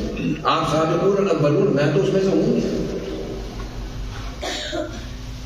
تو بھائی جو بات سچ ہے اس کو تسلیم کرنا چاہیے نا. اب ہم کہیں کہ جی معاویہ درجات میں بھی حضرت علی کے برابر ہے، غلط ہے نا بھائی؟ بالکل غلط ہے، 100% غلط ہے. 100% نہیں، 1 کروڑ 1 لاکھ 101% غلط ہے. کہاں علی ہے رتبے میں، کہاں معاویہ ہے؟ وہ صلح حدیبیہ کے بعد ایمان لائے. وہ سابقون الاولون جن کی دست رسول سے جن کے ہاتھ کی، جن کے حلق میں گھٹی اتری ہو، دست رسول سے جن کے حلق میں محبت کی گھٹی اتری ہو، اس کا کیا مقابلہ ہے؟ لیکن اس کا مطلب یہ نہیں ہے کہ عہد حاضر کا کوئی حضرت اقدس اٹھ کے بکواس کریں گے. معاویہ تو ایک بادشاہوں میں سے بادشاہ تھا، تھے بھی نہیں، بادشاہوں میں سے ایک بادشاہ تھا. آپ کے حضرت اقدسوں میں سے ایک حضرت نے یہ لکھا ہے. ان کی عمارت کے دور میں شر پھیلا ہے. میرا چیلنج ہے نہ طالب علم، کم و بیش 40 برس کی حکومت ہے، شر دکھا دو، شر دکھاؤ. شر کو تو کچلا ہے اس شخص نے اس طرح کہ 40 سال تک وہ آج کل آدھے بھی نہیں آواز آئی، دی آواز بھی نہیں کہیں سے نکلی. 67 لاکھ مربع میل میں کوئی کرنے والا بھی نہیں تھا. پتا تھا کہ بابا اوپر بیٹھا ہے، کمر توڑ دے گا. ابن حمق جو ہے اس کو ایران کے بارڈر سے پکڑا خبیث کو. لوگ کہتے ہیں وہ صحابی مشہور تھا. دیکھیں جی آپ میری بات سمجھے، میں آپ کو کہاں لانا چاہ رہا ہوں. وجہ تنقید صحابی ہے، امیر معاویہ مسئلہ نہیں ہے. نبی کی پوری جماعت کو غیر معتبر کرنا ہے، اس کا دروازہ معاویہ بنا دیا. ایک اٹھاؤ باقی سارے ڈھیپوں سے. سمجھاؤں کیسے؟ امیر معاویہ کو گورنر کس نے بنایا تھا؟ نام یاد ہے اس بندے کا؟ عمر ابن الخطاب نے. کچھ سمجھ میں آئی بات؟ معاویہ کو گالی دیں گے، گورنر کی بدماشی دی، یہ کیا وہ کیا. اور دیکھو جی یہ تو گورنر بنانے والوں کا قصور ہے نا کہ انہوں نے جانچے پرکھے بغیر ایک ایسے شخص کو گورنر بنا دیا جو اس کا اہل ہی نہیں تھا. بات عمر تک پہنچی اور حضور صلی اللہ علیہ وسلم فرما رہے ہیں کہ یہ ایسا آدمی ہے عمر رأیًا عبقری یفری فریًا، یہ تو معاملات کو گھڑ دینے کی صلاحیت رکھتا ہے. اسی عبقری نے اپنی عبقری نگاہ سے ایک شخص میں جوہر دیکھا، اس میں نظام حکومت چلانے کی، نظم و نسق چلانے کی صلاحیت باقی سب سے بہتر ہے. اٹھا دیا. 2 واقعات ہیں ذرا، اور دونوں شخصیات کو گالیاں پڑتی ہیں. ایک مغیرہ بن شعبہ، ایک معاویہ بن ابی سفیان. وہ کوفہ کے گورنر تھے مغیرہ بن شعبہ. ان کے خلاف شکایتیں آنا شروع ہوئی. دیکھیں جی بڑا بدتمیز آدمی ہے جی، کسی کو دیکھتا نہیں جی، یہ نہیں کرتا جی، وہ نہیں کرتا. حضرت عمر رضی اللہ عنہ نے تبدیل کر دیا. اور معروف صحابی بزرگ، کیا نام تھا ان کا؟ حضرت اس نام ذہن سے نکل گیا. ان بزرگ صحابی کو جی نہیں بھائی نہیں، ان صحابی کو انہوں نے گورنر بنا دیا. کچھ عرصہ بعد ان کے بارے میں شکایتیں آئی. وہ نرم آدمی تھے، تہجد گزار متقین کی جماعت کے لوگ میں سے تھے. وہ اس طرح ہر آدمی ہر کیلیبر کا نہیں ہوتا بھائی. عمر ابو بکر کے کیلیبر کے نہیں ہے. ہاں ماننا پڑے گا کہ جس درجے پر ابو بکر کھڑے ہوئے ہیں وہاں عمر کھڑے نہیں ہو سکتے تھے، اس لیے اس کو سمجھ لینا ضروری ہے، ہر شخص کا مرتبہ سمجھنا ضروری ہے کہ جس دن نبی صلی اللہ علیہ وسلم کا وصال ہوا، عمر بن الخطاب اپنے حواس کھو بیٹھے، عمر کے حواس اپنی جگہ سے ہل گئے، ایک الا ابا بکر کہ وہ ممبر رسول پر تشریف لائے، من کان یعبد محمدا فانہ قد مات، اس کے لیے کتنا بڑا کلیجہ چاہیے یہ الفاظ ابو بکر کی زبان سے نکلنے کے لیے، وہ انسان تصور کر سکتا ہے؟ وہ یار غار، وہ رفیق مزار، وہ نبی کا سسر بھی ہے، صدیق اول بھی ہے، سب سے پہلے صداقت کی گواہی دینے والا، کس کلیجے کے ساتھ. اور یہ ان کی ایک اور بات میں سے بات آ جاتی ہے، اس آدمی کی دقت قلبی کا یہ عالم ہے کہ جس دن نبی صلی اللہ علیہ وسلم وفات سے چند روز پیشتر آپ ممبر پر تشریف فرما ہوئے اور آپ نے ارشاد فرمایا اللہ نے اپنے ایک بندے کو اختیار عطا فرمایا، اللہ نے اپنے ایک بندے کو اختیار دیا، وہ چاہے تو دنیا کو اختیار کر لے، چاہے آخرت کو اختیار کر لے. کچھ دیر بعد آیات سورہ اذا جاء نصر اللہ والفتح یہ انہوں نے تلاوت فرمائی نبی صلی اللہ علیہ وسلم. وہ بابا جی کونے میں سے ان کے رونے کی آواز آنی شروع ہوئی. کون تھا؟ ابو بکر. صحابہ نے کہا اس میں رونے کی کیا بات ہے؟ انہوں نے کہا وہ اللہ کا ایک بندہ آپ جناب خود ہیں، ہے نا مزاج شناس.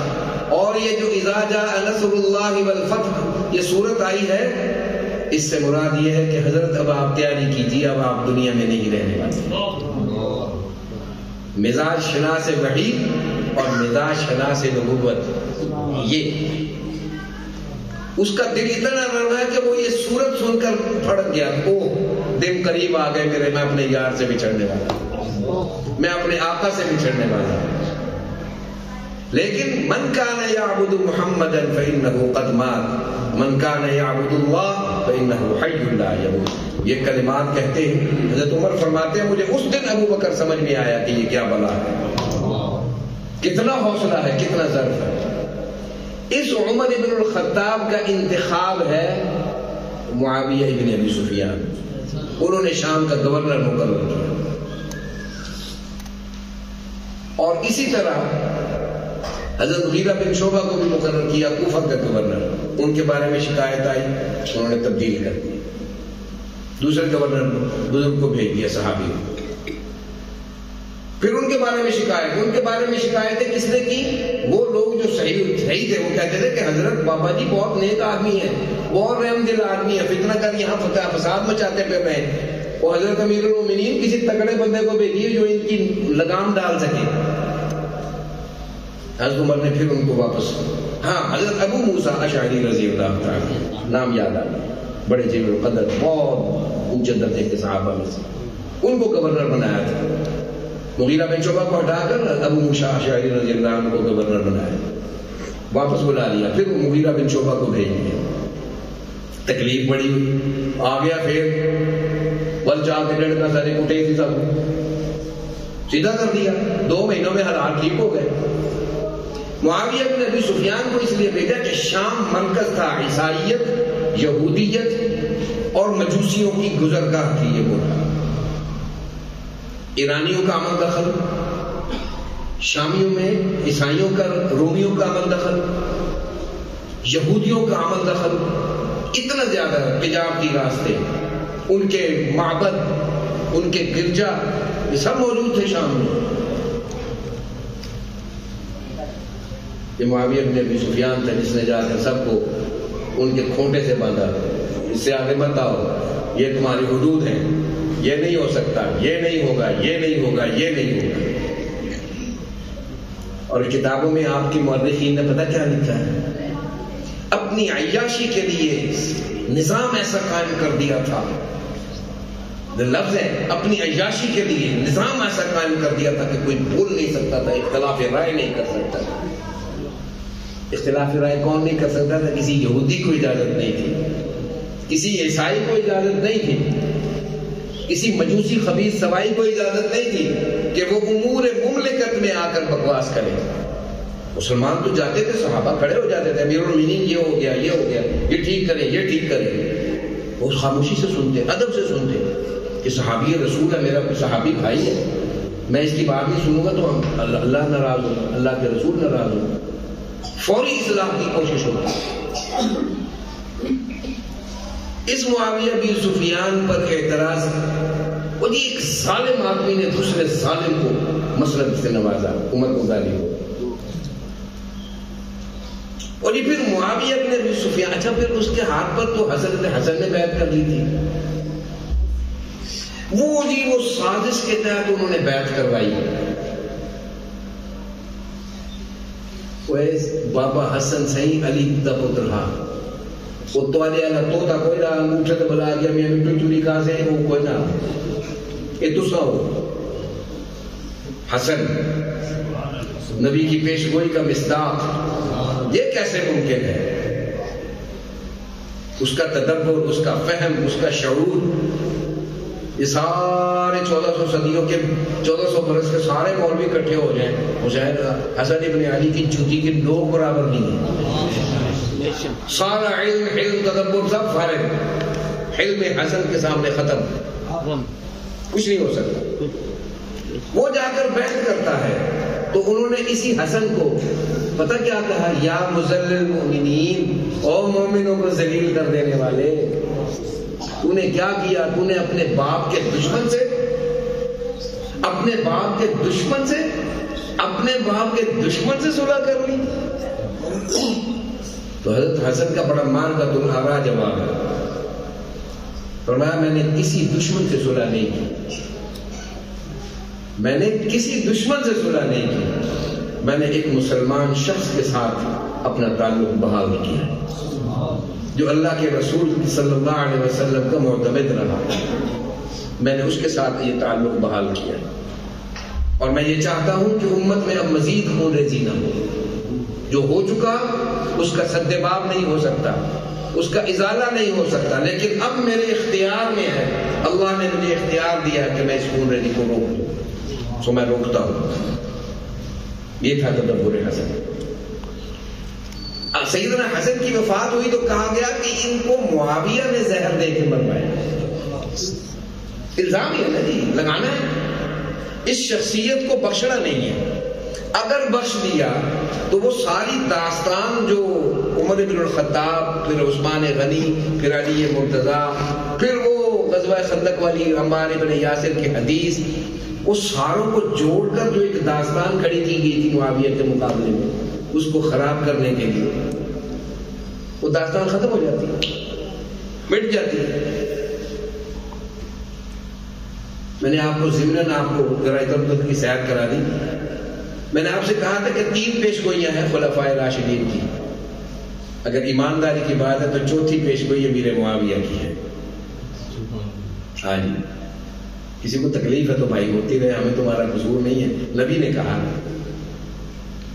یا معاویہ، تو سامنے کھڑا کر کے کہا یا معاویہ ان ولیت امرا فاتق اللہ وعدل. اے معاویہ، اگر اللہ تجھے حکومت دے تو عدل کرنا. حضرت معاویہ خود فرماتے ہیں کہ مجھے اللہ کی قسم، مجھے اس دن یقین ہو گیا کہ میں خلافت کی مسند پر ضرور بیٹھوں، جو حضور نے فرما دیا.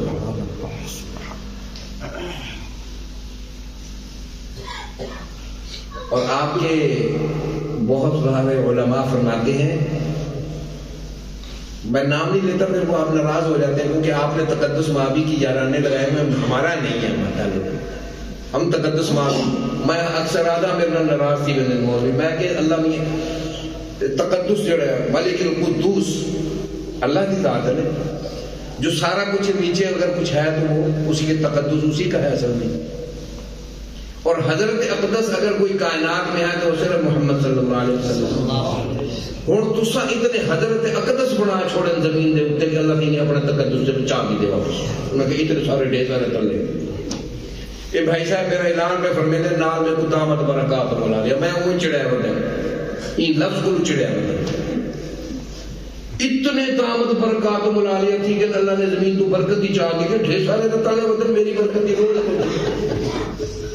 دامت برکات ناراض مت ہوئیے، میرے پاس ایسے ہی یہ باتیں ہیں. ہم انسان کے بچے نہیں بنے، دامت برکات العالیہ حضرت اقدس بن گئے، انسان کے بچے نہیں بنے. ہمارے اندر عجز و انکسار نہیں آیا، ہم تکبر، نخوت اور نفرت میں ڈوبے ہوئے لوگ ہیں. ہمارے علم نے ہمیں تکبر میں مبتلا کر دیا، اور اس کی بنیاد پر میں یہ سمجھتا ہوں. اچھا بھائی، ابو الاعلی مودودی اگر خلافت و ملوکیت میں یہ کہے کہ میں یہ سمجھتا ہوں کہ عثمان غنی کے سارے فیصلے غلط تھے، تو آپ اس کو کہتے ہو بے ایمان ہے. جب تمہارا دیوبندی مولوی یہ بکواس کرے تو آپ کہتے ہیں حضرت اقدس نے فرمایا. کیوں بھائی؟ تمہارا حضرت اقدس کیا جبرائیل علیہ السلام کا رشتہ دار ہے؟ نہیں مانتے ہم کسی کو، کوئی حضرت اقدس نہیں ہے. میں اپنے ایمان اور عقیدے کے بعد، میرے والد فرمایا کرتے ہیں رحمہ اللہ کہ قائد اعظم میں اپنے عقیدے کے اعتبار سے صرف محمد صلی اللہ علیہ وسلم کو سمجھتا ہوں.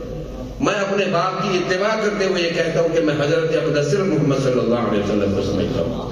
میرے نزدیک کوئی حضرت اقدس نہیں ہے. حضرت مولانا مدثر اللہ العالی زید لطف ٹھیک ہے، چلو دامت برکات العالیہ علی چونڈی نہ اللہ کی، چلو وہ بھی جھال دیتے. حضرت اقدس جو ہے نا، یہ میرے سے برداشت نہیں ہوتا، کوئی حضرت اقدس برداشت نہیں ہوتا،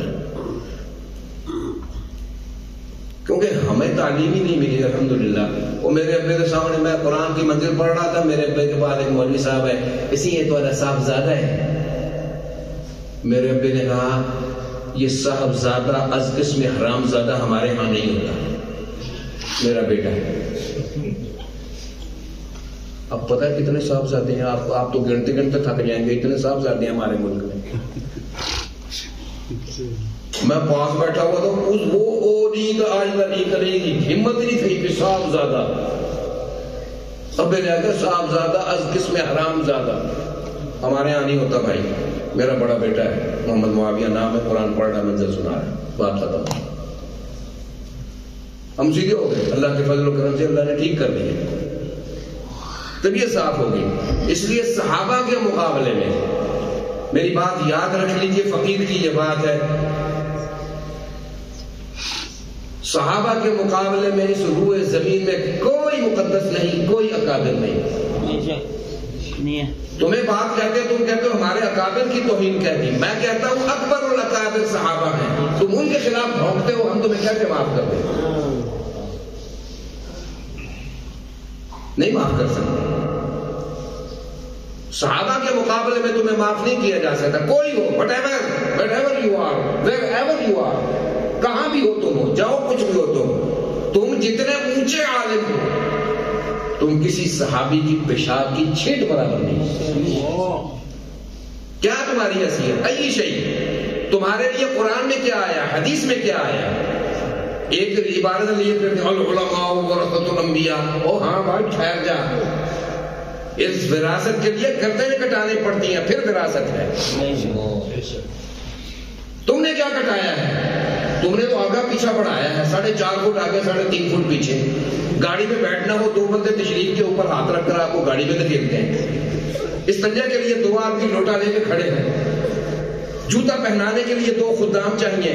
مجھے بتاؤ محمد صلی اللہ علیہ وسلم نے اپنا جوتا پہننے کے لیے کتنے خدام رکھے ہوئے تھے؟ بکواس کرتے ہوئے بیوقوف بنایا ہوا تم نے.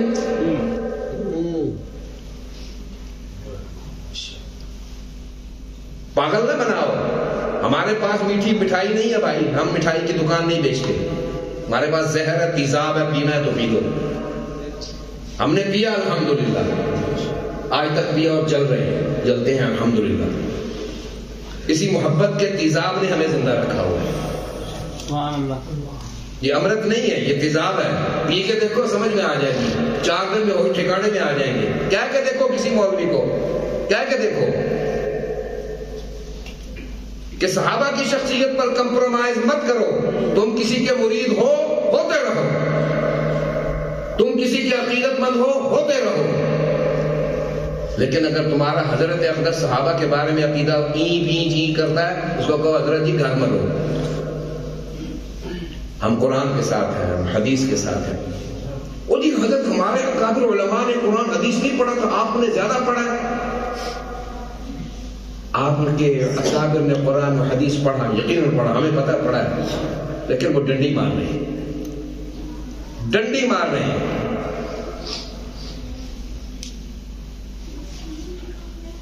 لولا ينهاهم الربانيون والاحبار عن قولهم الاسم واكلهم السحت، اللہ نے کہا ہے کیا ہو گیا تمہارے مولویوں کو؟ لوگ حرام کھانے لگے، جھوٹ بولنے لگے، اور تم خاموشی سے بیٹھے ہو۔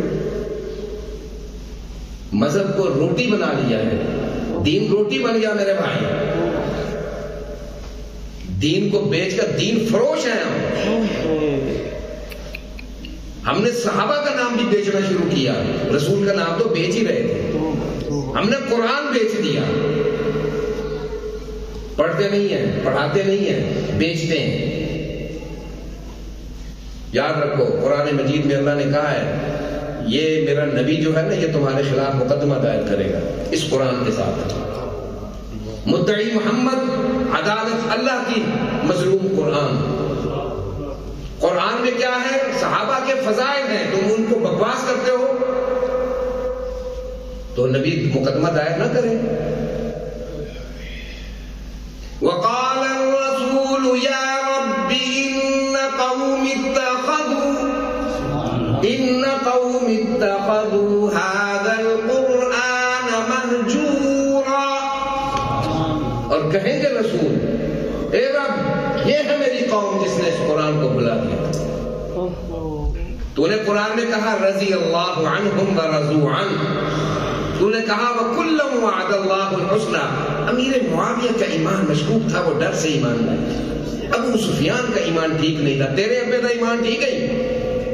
گھن چھو رہا ہوں گے بچیا،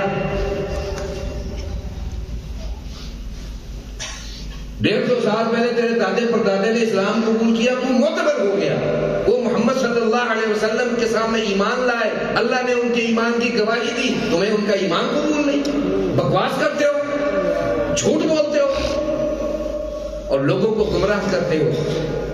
اور دیکھو یہ بات میری یاد رکھنا، یہ بڑا خطرناک وار کھیلتے ہیں، حب علی کے نام پر بغض معاویہ کا پرچار مت کرو۔ جی علی امام علی مرتضیٰ علی علیہ السلام وہ ٹھیک ہے، جھل وہی کٹانے کا پتر نہیں، معاویہ بن ابی سفیان ہے، باپ صحابی، ماں صحابی، خود صحابی، بھائی صحابی، بہن صحابیہ، ام المومنین۔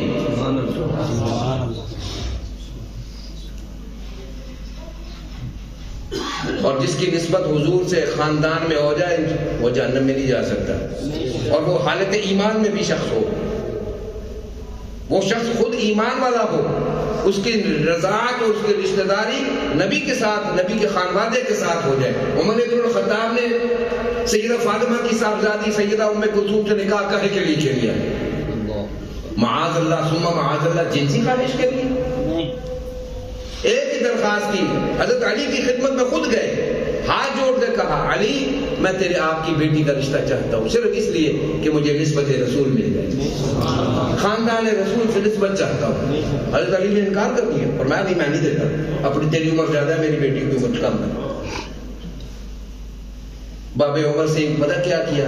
حضرت عباس کے پاس چلے گئے، نبی صلی اللہ علیہ وسلم کے چچا، حضرت علی کے بھی چچا، عباس میری ایک خواہش ہے، میری نسبت ہو جائے رسول کے خاندان کے ساتھ، میں چاہتا ہوں علی سے کہو اپنی بیٹی کا نکاح میرے ساتھ،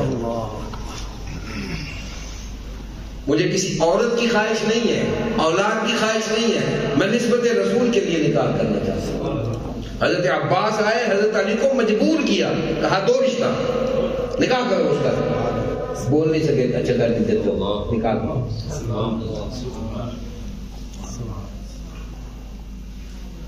آپ کو نہ معاویہ کے رسول سے نسبت کا خیال ہے، نہ اس کے ایمان کا خیال ہے، نہ اس کی دینی خدمات کا خیال ہے، نہ اس کی اسلام کے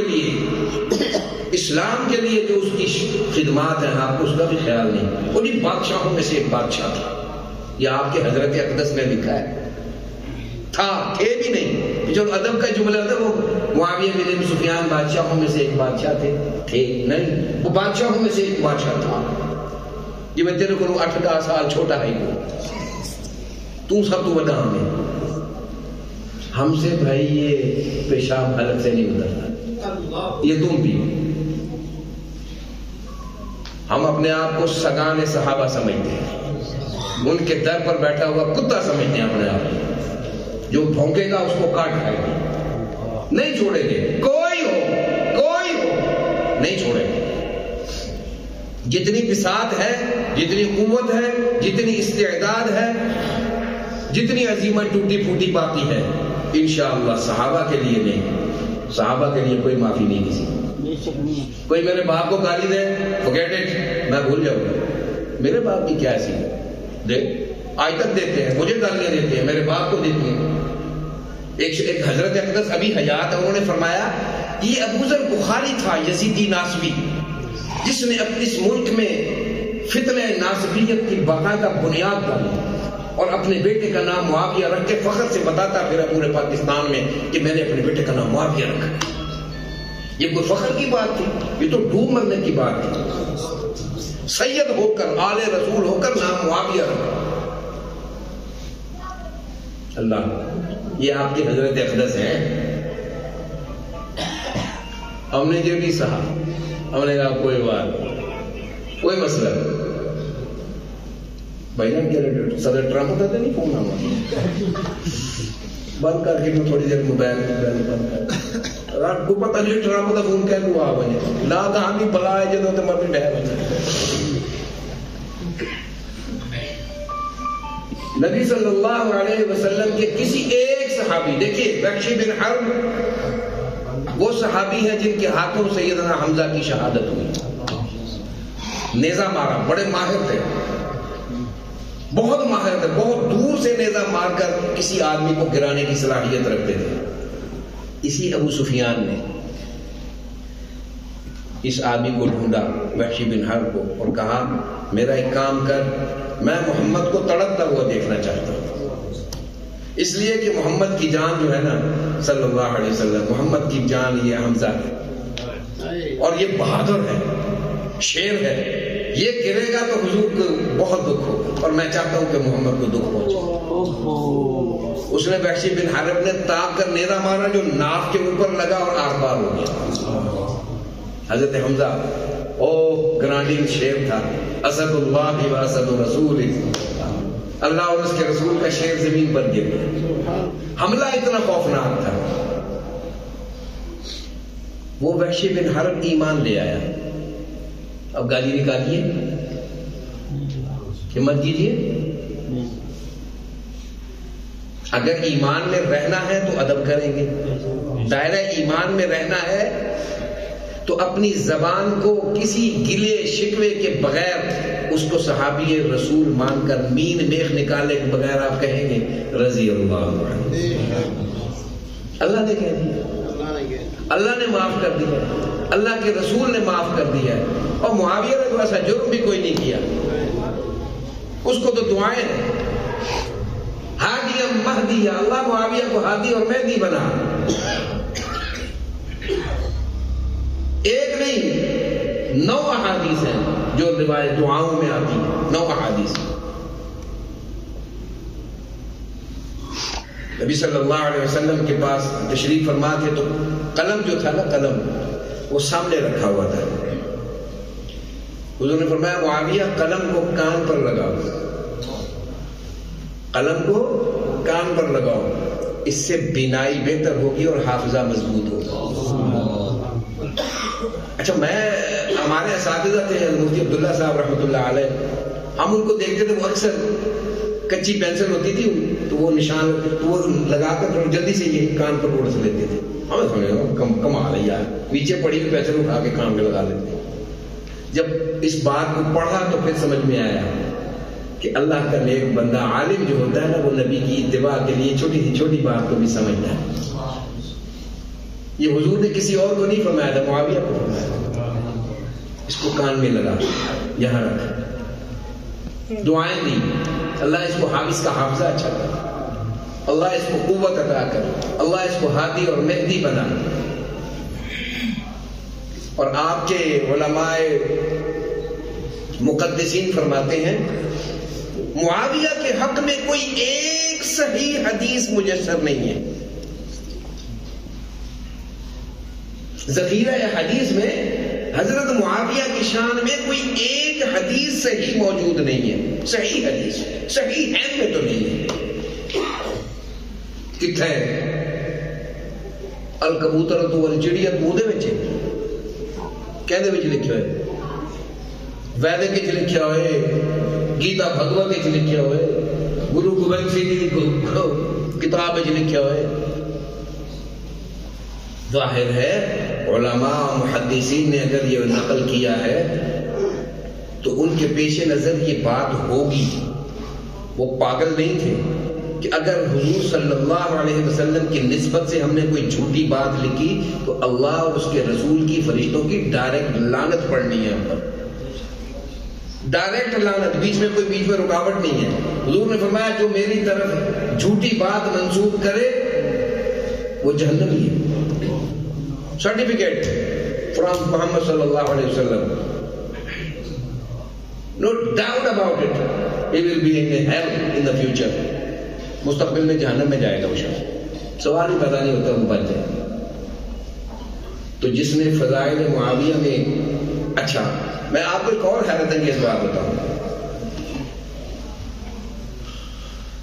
کچھ 4,500 کتابیں ایسٹیمیٹڈ حضرت علی کے فضائل پر کتنے حدیثیں ہیں. تو آج اللہ تعالیٰ حضرت علی کو گنجائش لے وے وہ دنیا واپس تشریف لے آنا, کھلا چاہ گن جائے. وہ ایک سور دے بچوں میں میرے بارے تھے, میں فرمایا ہی نہیں, اے حضور نے فرمایا ہی نہیں میرے بارے چ, کیوں جھوٹ بولتے ہو؟ میرے نام پر فرضی حدیثیں کیوں کرتے ہو؟ روز ایک نئی حدیث, روز ایک نئی حدیث. مولا علی نے فرمایا ہے کہ جنت کا اور جہنم کا مالک دروغہ نہیں ہے, میں ہوں. رضوان بھی میں ہوں, مالک بھی میں ہوں, جہنم میں بھی میں پہنچاؤں گا, جنت میں بھی میں لے جاؤں. یہ کہڑی حدیث چاہیے سانو بھی دسو. وہ ٹوٹی بجی اسی بھی پڑھ لگی. مول صاحب بیٹھے نے انہوں نے بیچاروں تو لبھی نہیں. چلو یہی لب لینے انہوں ذمہ لا دے آج بھی لب لین. یہ حدیث کتنے نہیں ہے بھائی, کیوں جھوٹی حدیثیں بیان کرتے ہو؟ علی کے فضائل جو طے شدہ ہیں وہ آسمانی طور پر طے شدہ ہے, زمینی طور پر نہیں. تمام صحابہ کے فضائل یاد رکھ لیجئے. میرے والد کتابوں کے مطالعے کے شوقین تھے, جب پڑھ رہے تھے تو جب سیدنا امیر معاویہ کے تذکرے پر پہنچے تو انہوں نے کتابیں اٹھا کر ایسے پھینکی. یہ صحابی ہے تو وہ فراڈیا ہے.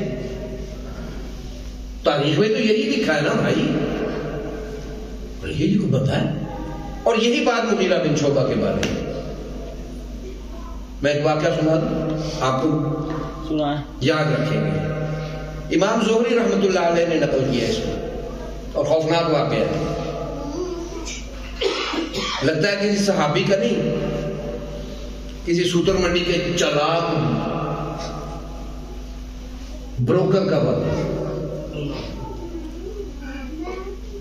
وہ کہتے ہیں کہ سیدنا معاویہ رضی اللہ عنہ نے کوفہ کی گورنر سے مغیرہ بن شعبہ کو برطرف کر دیا. تو ان کے دل میں معاویہ کے لیے شدید نفرت پیدا ہو گئی, شدید نفرت پیدا ہو گئی. اور وہ یہ لفظ ہے کہ وہ انتقام کا رستہ ڈھونڈنے لگے کہ مجھے کوئی موقع ملے اور میں امیر معاویہ کی ایسی تیسی پھیروں. اتفاق یہ ہوا کہ ایک دن وہ امیر معاویہ سے ملنے کے لیے آئے اور کہنے لگے, امیر المومنین آپ کی عمر اچھی خاصی ہو گئی ہے, آپ بہتر ہیں اب اپنی خلافت, اپنی جانشینی کے لیے کسی کو نامزد فرمائیں. یہاں سے یہ داستان شروع ہو رہی ہے. حضرت معاویہ نے فرمایا کہ ہاں تم ٹھیک کہتے ہو, مجھے اس پر سوچنا چاہیے. انہوں نے کہا زیادہ سوچنے کی ضرورت نہیں ہے, بندہ تو آپ کے گھر میں موجود ہے. کہ وہ کون؟ انہوں نے کہا آپ کا بیٹا یزید, اس کو خلیفہ بنا دیں. حضرت معاویہ کے کان کھٹ کے فرمایا تمہیں یزید نے کہا ہے؟ نہیں, میری رائے ہے. اچھا وہاں سے اٹھے یزید کے پاس چلے گئے. یہ صحابی ہے, یہ بیعت رضوان کا صحابی ہے, چھوٹی سی بات نہیں ہے, یہ معمولی بعض معاملات میں امیر معاویہ سے بھی اونچے ہیں رتبے میں. بعض شرف ایسے ہیں جو امیر معاویہ کے پاس نہیں. امیر معاویہ بیعت رضوان میں شامل نہیں ہے. مغیرہ بن شعبہ بیعت رضوان کے صحابی ہیں. یہ وہ ہے ید اللہ فوق ایدیہم ان الذین یبایعونک تحت الشجرۃ انما یبایعون اللہ ید اللہ فوق ایدیہم. جنہوں نے درخت کے نیچے محمد صلی اللہ علیہ وسلم کے ہاتھ پر بیعت کی ہے, انہوں نے اللہ کے ہاتھ پر بیعت کی ہے, اور ان کے ہاتھوں کے اوپر اللہ کا ہاتھ ہے. ید اللہ فوق ایدیہم, ان کے ہاتھوں پر اوپر اللہ کا ہاتھ ہے.